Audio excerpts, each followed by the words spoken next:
प्रदेश सरकार की जो जनविरोधी नीतियां हैं,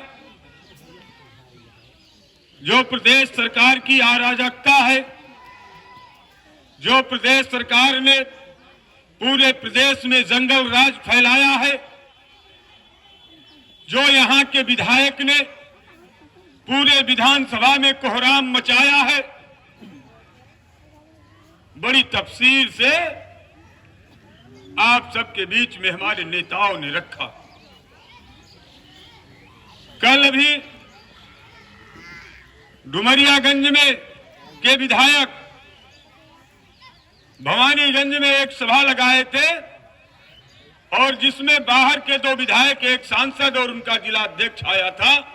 मैं आपको भरोसा दिलाता हूं इतनी भी भीड़ उनके उसमें चौपाल में नहीं थी और पूरी ताकत लगाए थे, पूरी ताकत लगाए थे, लोगों पे दबाव बना रहे थे, लोगों को धमका रहे थे, प्रधानों से कह रहे थे तुम्हारी जांच करा देंगे, कोटेदारों से कह रहे थे तुम्हारी जांच करा देंगे। उसके बाद भी है रुद्रौलिया के हमारे बुजुर्गों, नौजवानों इतनी भीड़ नहीं कर पाए उस सभा में। क्यों नहीं कर पाए? अभी हमारे घनश्याम भाई कह रहे थे कि हम आज ही जाकर के, जब कोई बात आती थी तो हिंदू मुसलमान की, भारत पाकिस्तान की, शमशान कब्रिस्तान की, तो है मेरे रुद्रौलिया के बुजुर्गों, नौजवानों, मेरी माताओं एवं बहनों, आप सब ऊपर वाले से दुआ कर दो 2022 के चुनाव में कि ये विधायक बहुत शमशान और कब्रिस्तान की बात करता है तो ये कम से कम शमशान चला जाए, इतना दुआ कर दो। क्योंकि ये जो उत्तर प्रदेश की रावण रूपी सरकार है और डुमरियागंज में बैठा ये जो भाजपा का विधायक कंस रूपी बैठा है, इसका अत्याचार बहुत बढ़ गया है, बहुत बढ़ गया है। उसके अत्याचार जिस तरीके से रावण अपने जमाने में अत्याचार किया करता था, उसी तरीके से उत्तर प्रदेश के मुख्यमंत्री आदित्यनाथ उत्तर प्रदेश में अत्याचार मचाए हैं और उसी की राह पे चल के जिस तरीके से कंस अपने जमाने में अत्याचार किया करता था, उसी तरीके से डुमरियागंज में राघवेंद्र सिंह का अत्याचार चरम सीमा पे है।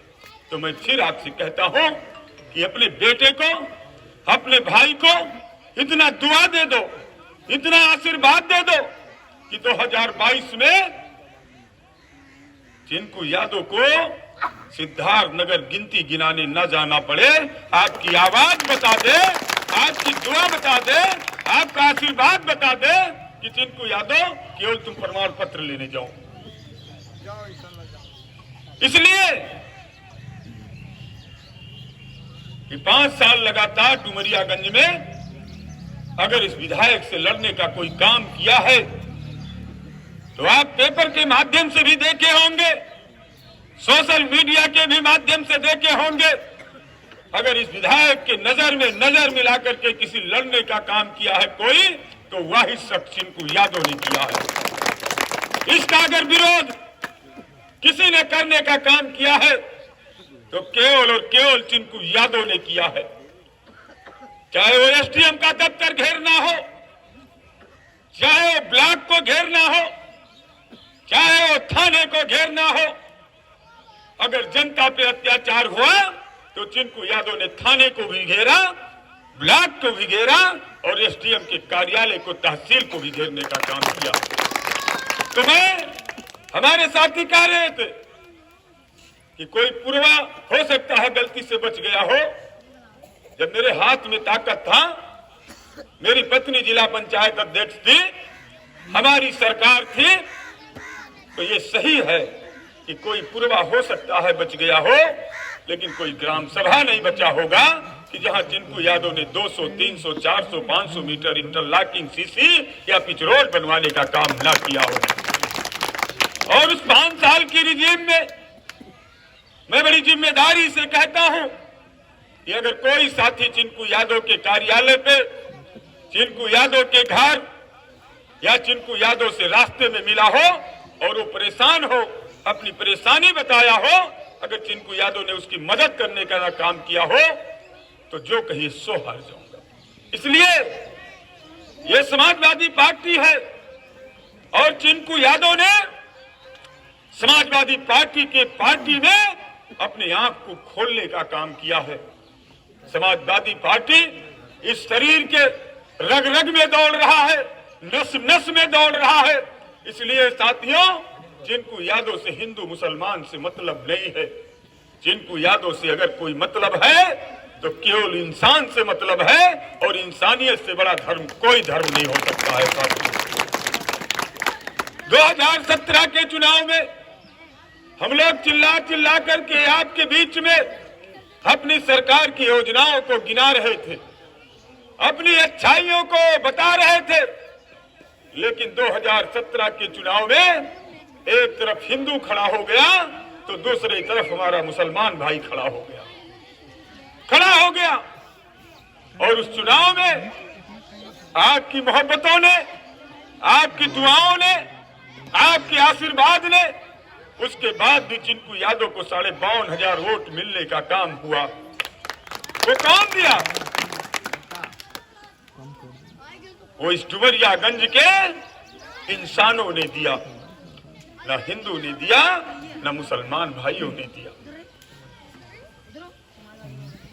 समाजवादी पार्टी हमेशा विकास पे भरोसा करती है और भारतीय जनता पार्टी विनाश पे भरोसा करती है। ये विनाशक है। आपको याद होगा कि हिंदुस्तान की कुर्सी पे जैसे वो हिंदुस्तान के वजीर आला मोदी शपथ ग्रहण किए, इतना अशुभ आदमी वो है, उसी दिन इसी मुंडेरवा में पूरा ट्रेन उलट गया और हजारों आदमी मर गए। जब जब हिंदुस्तान में भारतीय जनता पार्टी की सरकार बनती है तब तक कोहराम मचता है, तब तक दैवी आपदा आता है। चाहे इसके पीछे देख लो और चाहे अब देख लो, 2 साल से कोरोना हमारा पीछा नहीं छोड़ रहा है, आपका पीछा नहीं छोड़ रहा है कोरोना। और कोरोना में ऐ हिंदू भाइयों, ऐ रुद्रौलिया के हिंदू भाइयों, मैं आपसे कहना चाहता हूं, मैं आपसे सवाल छोड़ के जाना चाहता हूं आपके बीच में कि कोरोना काल में हमारे मुस्लिम भाई अगर बंबई, दिल्ली, पूना, पटना, मद्रास से पैदल चल के आए तो आपको भी इनके साथ पैदल आना पड़ा और आप सीना ठोक के कहते हो। और ये भारतीय जनता पार्टी के धूर्तबाज, ये भारतीय जनता पार्टी के बेईमान कहते हैं हिंदू की सरकार है।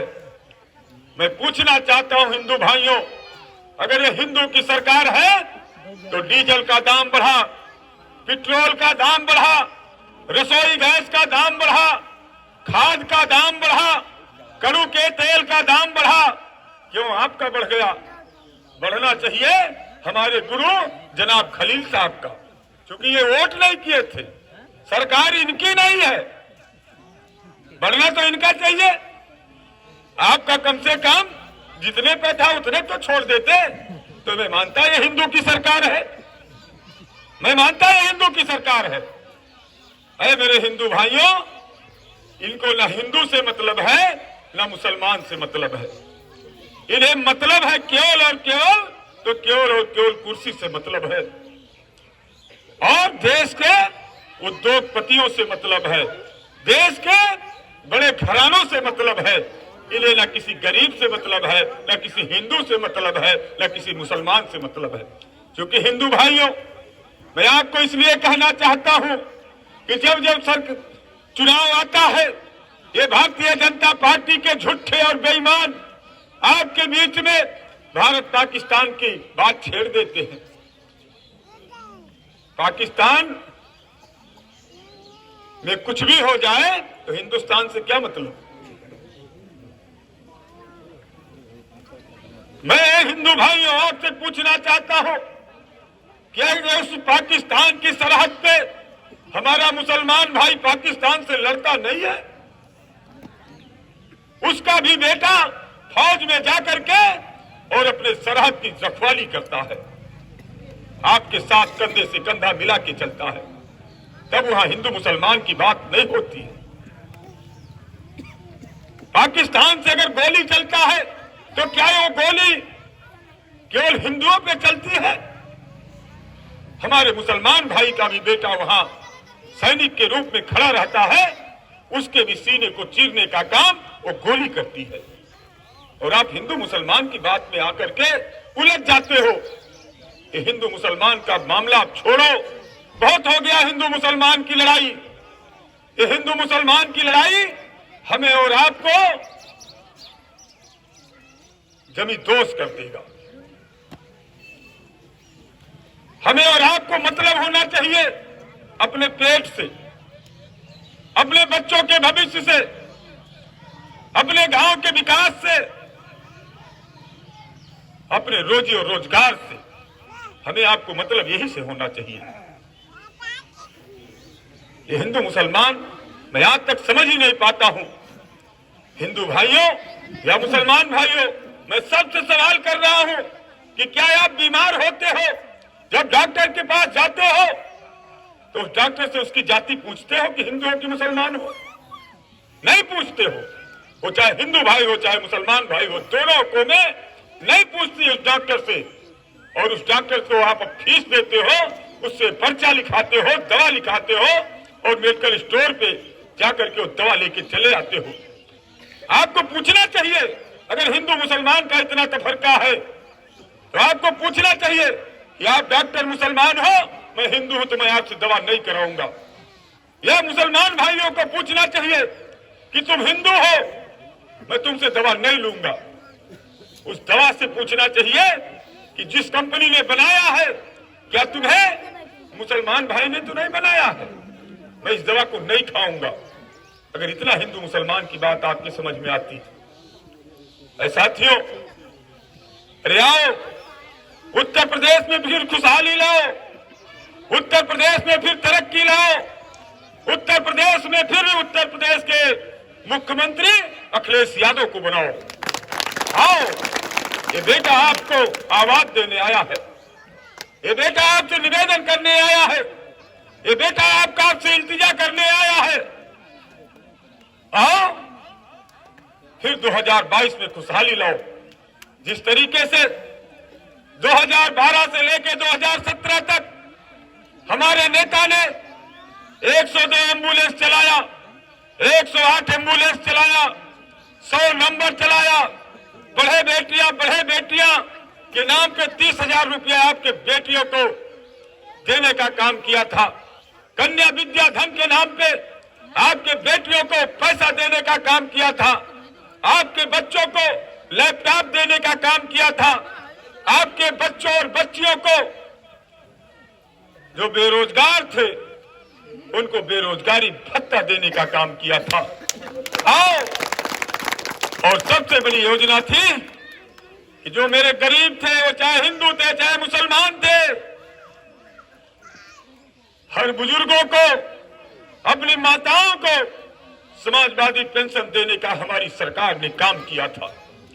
आओ उसको लागू कराने के लिए 2022 में इस जालिम हुकूमत को हटाओ और फिर उत्तर प्रदेश में आदरणीय अखिलेश यादव जी को मुख्यमंत्री बनाओ। यही आपका बेटा आपसे कहने आया। साथियों, डुमरियागंज में इस विधायक के बारे में किसी से कुछ बताना नहीं है, सब जानते हैं, इसकी हालात सब जानते हैं।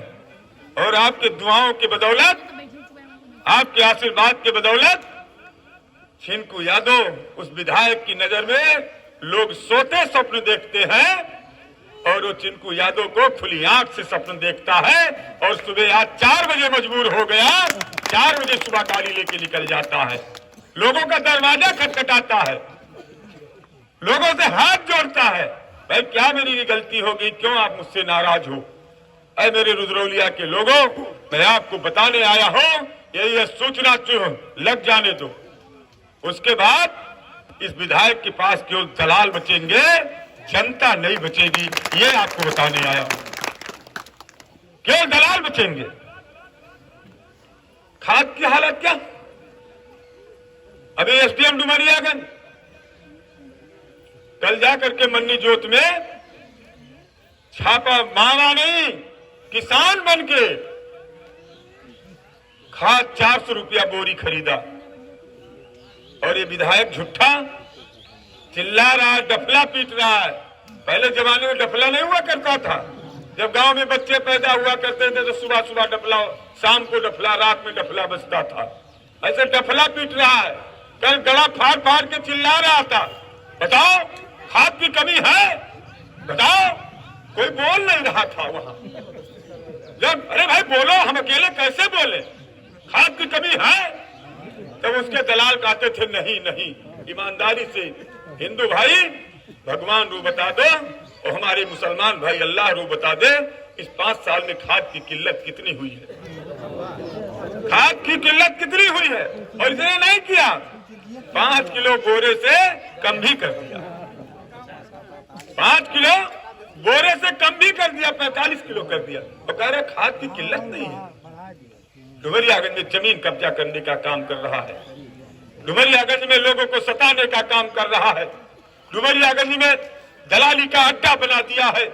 चाहे वो थाना हो, चाहे वो ब्लॉक हो, चाहे वो कचहरी हो, हर जगह दलाली का अड्डा बैठा दिया है। क्योंकि वो जानता है ये डुमरियागंज में कुछ मिलने वाला नहीं है। डुमरियागंज के लोगों ने अब की बार उसे उस चुनाव में वोट के साथ साथ मिट्टी भी देने का काम करेंगे, ये मुझे भरोसा है।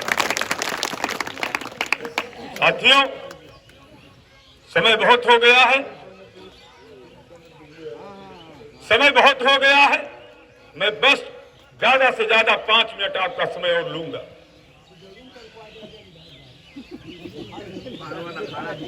सरकार बनाओ, अपने आप रुक जाएगा। सरकार बनाओ, सरकार बनाओ, अपने आप रुक जाएगा। अच्छा अभी देखो सांड है ना आपके खेत में, उसे लाल कपड़ा दिखा दो, देखो कितना तेज दौड़ाता है। लाल कपड़ा दिखाओ तो सांड लाल कपड़े को देख के एकदम अपना आपा खो देता है। ऐसे हिंदुस्तान के मुख्य प्रधानमंत्री नरेंद्र मोदी लाल टोपी देख करके बौखला गए हैं, एकदम बौखला गए हैं। क्योंकि हमारे नेता अखिलेश यादव जी आज जब सड़कों पे निकलते हैं, आज कन्नौज में हैं, जो साथी सोशल मीडिया पे होंगे वो देख रहे होंगे, उन्नाव में है, जो साथी सोशल मीडिया पे या टीवी पे है, शाम को आप देखेंगे जिस ग्राउंड में हमारे नेता का कार्यक्रम हो रहा है, उस ग्राउंड में अगर आप लाही ऊपर से फेंक दो तो नीचे तक नहीं जा पाएगा। और लोग रोडों पे घूम रहे हैं, इसलिए बौखलाए ये लगे चुनाव को भी टालने में, ये चुनाव को भी टालने में लगे हैं। ये भी इनकी मंशा है कि चुनाव किसी से तरीके से टाल दिया जाए। लेकिन एक देसी कहावत है कि बकरा खैर कब तक मनाई, बकरा खैर कब तक मनाई। अरे 4.5 साल काट ले गए तो 1.5 महीने बात और है, तो और 5 महीना काटब और 6 महीना काटब, लेकिन बकरा कब तक खैर मनाई भाई। जब समय आई तो हलाल हुई कि नहीं हुई। तो समय आज आवे चाहे बिहान आवे, सब अपने छुरी के पहट धरे रहो। समय अपने छुरी के पहट धरे रहो, और जैसे ईवीएम में आवे तैसे साइकिली का बटन इतना दबा दो कि अपने आप प्रदेश छोड़ के भाग जाइए, रुकिए नहीं। हमारे सब तो 4.5 साल काट ले गए, उनके आंख में आंख डाल के लड़े, और राघवेंद्र सिंह लाइव चलता है तो 4.5 महीना डुमरिया में काट के दिखायो, तो जिनको यादव तोहरे सब बतायो, ये 4.5 महीना नहीं काट सकते। बेईमानी ना कर पे चाचा, घबराओ ना, हमरे अहिर हुई इतना लाठी मारा जाए कि मशीन पता नहीं कहाँ पहुंच जाए। घबराओ ना, तो घबराओ ना। हमारे नेता अखिलेश यादव जी जाओ तो कहो कहीं ना, कहीं न जाओ गरीबन के बताओ कि तब की तो 500 रुपया पेंशन दे रहे हैं समाजवादी पेंशन के नाव पे, और अब की सरकार जैसे बनेगो तैसे 1500 रुपया पेंशन दे काम करिए हमारे नेता।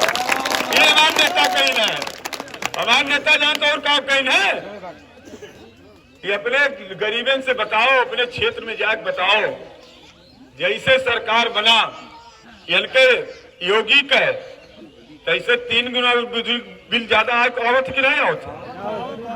बिना कहे तोहरे घर के बिजली के बिल पहले 1 किलोवाट तोहरे यहाँ आवत रहा जब हमारी सरकार नहीं हो ओकरे पहले, और जैसे इनके सरकार बना तैसे तहार घर जैसे इनके बाप के घर हो गए, बिना कहे 2 किलोवाट तोहरे घर पे कई दिन। अब बिजली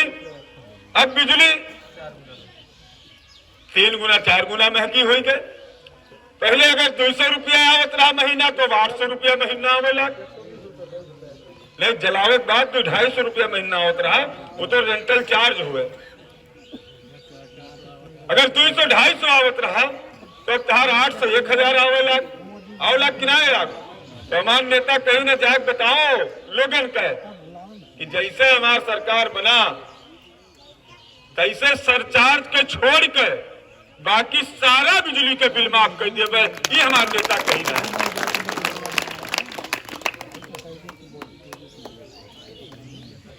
हमारी सरकार नहीं को हिंदू मुसलमान के बात आवत रहा,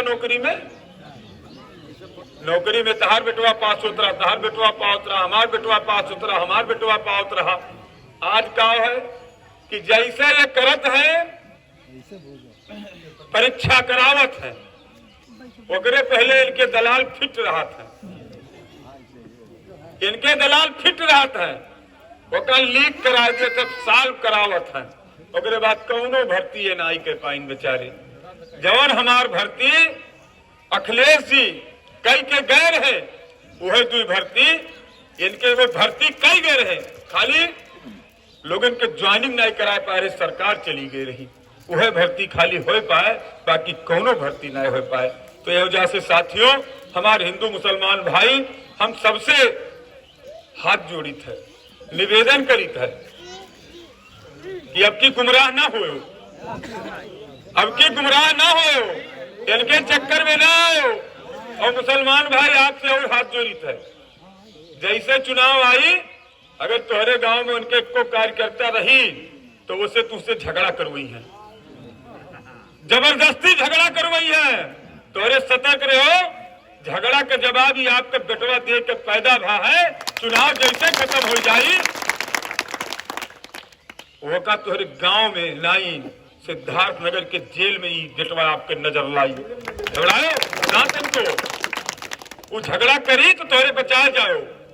अगर वो पान खाए के थूक दी तो घरे जाए के ओका सबसे धोए लियो, लेकिन चुनाव झगड़ा न किया, चूंकि हमने जानत चाहत है कि कोनो न कोनो गांव में हिंदू मुसलमान कराई दी, लड़ाई दी।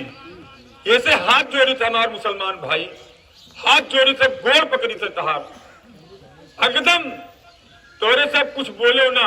और हिंदू भाई जे सेकुलर साथी हो हमार, ते मुसलमान भाई के साथे खड़ा हो के उन्हें पीछे करके और लाठी अपना आगे चला दी हो कि आपके भाई आपके बाल बाका न हो जी, ये कहे आपसे आ है।